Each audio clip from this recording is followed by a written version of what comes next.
खुलुमबाय बयनिसिमबो आंनि बे डेली आपडेट बड' इउट्युब चेनेलाव नोंथांमोनखौ आरोबाव बरायहरबावनाय थाबाय। दिनै आं नोंथांमोननि गेजेराव मोननैसो सानसेयारि खौरां लानानै फैदों। आं आसा खालामो नोंथांमोना भिडिअखौ जोबजासिम नायलांगोन आरो लोगोसे चेनेलखौ साबस्क्राइब खालामनानै लागोन। दिनैनि गिबिसिन खौराङाव दङ उफ्रा बिसायख'थिनि सिगां आसामनि सामागुरियाव 1 लाखनिबो बांसिन रां जब्द खालामदों। मोनसे मख'जाथाव अपारेशनाव आसामनि नगाव जिल्लानि सामागुरि पुलिसआ मैया 1,11,800 रांनि गोबां बिबांनि नोगोद रां जब्द खालामदों, जायखौ बिसायख'थिनि नेमखान्थिफोरखौ सिफायनानै लाबोनाय जादों होनना साननाय जायो। बे अपारेशनखौ फैबाय थानाय उफ्रा बिसायख'थिनि सिगां सन्देह गोनां आयेन बेरेखा रांखान्थियारि हाबाफारिफोरनि सायाव खालामनाय जादोंमोन।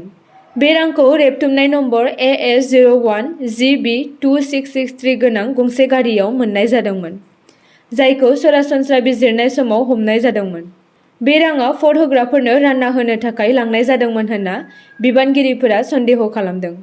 पुलिस मावख'गिरिफोरा रोखा खालामदोंमोन दि जाथायनि सायाव नायबिजिरनाया सोलिगासिनो दङ आरो रांनि फुंखा आरो बे आयेन बेरेखा लेनदेनजों लोब्बा थानाय जायखिजाया सुबुंखौ नागिरनो नाजागासिनो दङ। नायबिजिरनाया जागायजेननायजों लोगोसे आरोबाव आपडेटफोरखौ मिजिंथिनाय जादों।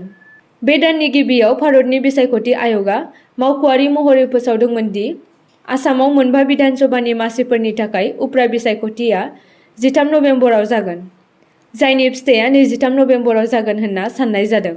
बेजों लोगोसे लोब्बा थानाय बियाबफोरा जाबाय धलाई, सिडली, बङाइगाव, बेहाली आरो सामागुरि। नैथि खौराङाव दङ दिवाली फोरबोनि समावनो बङाइगावआव सासे सुबुङा गावनि बिसिखौ बुथारदों। दिवाली फोरबोनि गेजेराव सासे सुबुङा गावनि बिसिखौ बुथारनायनि उनाव जायगानि थागिरिफोरखौ गिखांहोदों। कुमुदनाथ मुंनि सासे दायनिगिरिया नखरारि हिंसानि मोनसे मुगैथाव खामानियाव गावनि जिन्ति बुयाननाथखौ बुथारदोंमोन। रिपर्टनि बायदिब्ला बे गिख्रंथाव जाथाया नर्थ बैथामारिनि बासबारि उलुबारि पारायाव जादोंमोन, जेराव जायगानि सुबुंफोरा बुङो दि बिसि-फिसायनि गेजेराव बाथ्रा दान्थेलायनाय नांलाय-खमलायआ गले-गले जाबाय थायोमोन। नुगिरिफोरा फोरमायो दि बे सोमोनांथाव जाथायखौ रुवाजों गाग्लोबनाय जादोंमोन, जायनि जाहोनाव जिन्ति बुयाननाथनि दुखुनांथाव जिउ खहा जादोंमोन। गोबाङानो नोजोर होदोंमोन दि बावैसो सान सिगां फेग्रा मुवा एबा जौ लोंनायनि जाहोनाव कुमुदनाथ आरो बिनि बिसिनि गेजेराव नांलायनाया बांदोंमोन। जाथायनि सायाव सांग्रांथि मोननायनि उनाव बङाइगाव पुलिसआ जाथाय जानाय जायगायाव सौहैयो आरो जानाय जाथायफोरनि सायाव नायबिजिरनायखौ जागायो।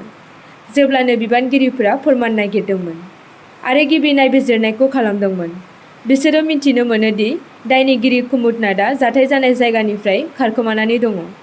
थामथि खौराङाव दङ गोसारनाय कल रेकर्डखौ लानानै बर' फरायसा आफादनि आफादगिरि दिपेन बर'नि खेंफोरथि।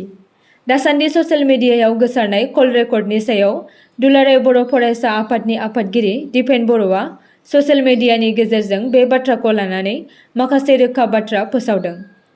बर' हारिनि सार्थ'आव खौसेथि, गोजोन आरो मोनथायनि थाखाय हाबा मावनाया एबसुनि आजेन्द्र बायदियै बड'फानि सानस्रिजों मेंनाय गैयाजासे अराय आवगायलांगोन।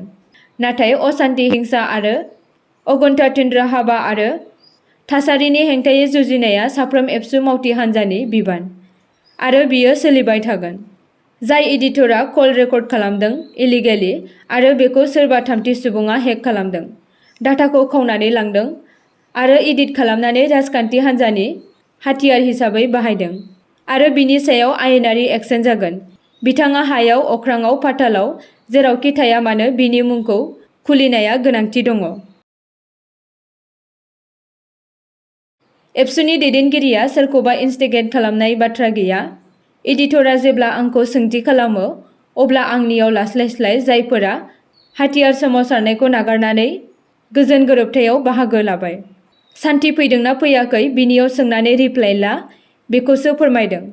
आरो बियो 2020-21 नि गोजाम रेकर्डसो जानांगौ, जेब्ला एनएलएफबि आरो इउएलएफबिखौ सोरनिबा इन्स्टिगेटआव जोनोम जादोंमोन। जानांगौ माखासे सुबुंफोरा एनएलएफबि आरो इउएलएफबिखौ हाग्रायाव थानायखौनो लुबैदोंमोन आरो हारिनि लाइमोनफोरनि जिउ जोबनायखौ हास्थायदोंमोन होनना ससियेल मिडियानि गेजेरजों फोरमायदों बर' फरायसा आफादनि आफादगिरि दिपेन बर' बिथाङा।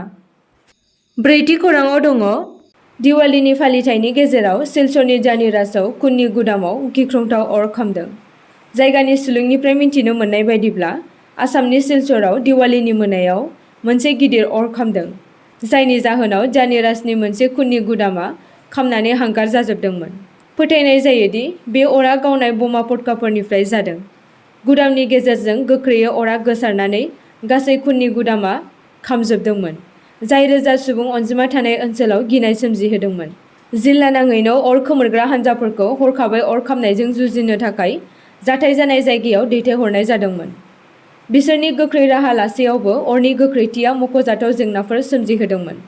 बे जाथाया थागिरिफोरनि गेजेराव गोबां जिंगायाव खोख्लैदों, मानोना अर खामग्राफोरा अरखौ होबथानो आरो आरोबाव खहा जानायखौ होबथानो थाखाय गोख्रों राहा लादों।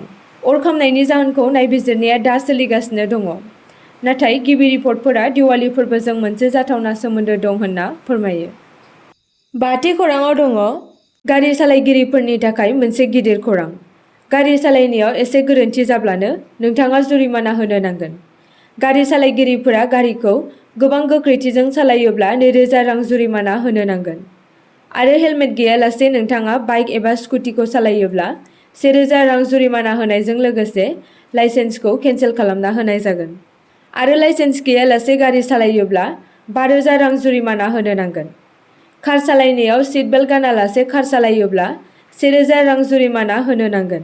साखा खबनै गारियाव साथाम गाखोयोब्ला बिनि थाखायबो जुरिमाना होनो नांगोन। आरो इन्सुरेन्स गैयालासे गारि सालायोब्ला 2000 रां जुरिमाना होनो नांगोन। गारि सालायनायाव मबाइल बाहायनानै गारि सालायोब्ला 5000 रां जुरिमाना होनो नांगोन। उन्दै गथ'फोरखौ गारि सालायहोनायनि थाखायबो 5000 रां जुरिमाना होनायजों लोगोसे 25 बोसोरसिम गारिनि लाइसेन्स मोननाय नङा। दिनैनि जोबथा खौराङाव दङ गुवाहाटीआव गंनै रेस्टुरेन्टफोरखौ साखोन-सिखोन नङिनि थाखाय सिल खालामदों। गुवाहाटी नोगोर निगम आरो फुड सेफ्टि डिपार्टमेन्टनि बुधबारनि मोनायाव मोनसे अपारेसननि उनाव गुवाहाटीनि क्रिस्टियान बेस्टी ओनसोलाव मोननै मुंदांखा जाग्रा गलाफोर केरी बेरी आरो टेन्डुजिंखौ सिल खालामनाय जादों। मावख'आरिफोरनि बायदिब्ला बिथांमोना मोननै रेस्टुरेन्टखौ जोबोद साखोन-सिखोन गैयालासे सालायबाय थादोंमोन। अपारेसननि समाव गाज्रि जाग्रा आदार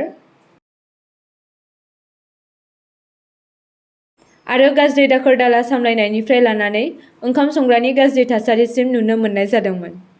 रिपर्टफोरनि बायदिब्ला बिबानगिरिफोरा रेस्टुरेन्टफोरनि सोमोन्दै गोबां अजदफोरनि सायाव खामानि मावदोंमोन, जाय गावसोरनि बायगिरिफोरजों लोगोसे फुटपाथ आरो रेस्टुरेन्टनि खाथि-खालानि सरासनस्रा ओनसोलाव दाखोर-दाला गारगासिनो दंमोन। जीएमसीनि सासे मावख'गिरिया बुंदोंमोन दि बिथांमोना गनायथि होनाय समनि अनगायैबो हरनि 2 रिंगासिम सोलिबाय थानाय रेस्टुरेन्टफोरनि सोमोन्दै अजद होदोंमोन। आरो बे रेस्टुरेन्टनि ओंखाम संग्रानि थासारिखौ नुयोब्ला मानसिफ्रा बेवहाय जानायखौ बन्द खालामगोन होनना फोरमायदों। बे समावनो मोनसे पुलिस हान्जानि अनगायै आदार रैखाथि बिफानआ मोन्नैबो रेस्टुरेन्टफोराव ओंखाम संग्रानि थासारिखौ सिग्रोमनायनि उनाव मावख'आरिफोरा गंनै रेस्टुरेन्टफोरखौ सिल खालामदों। आसा खालामो नोंथांमोना भिडिअखौ नायनानै मोजां मोनगोन आरो चेनेलखौ लाइक आरो साबस्क्राइब खालामनानै लागोन।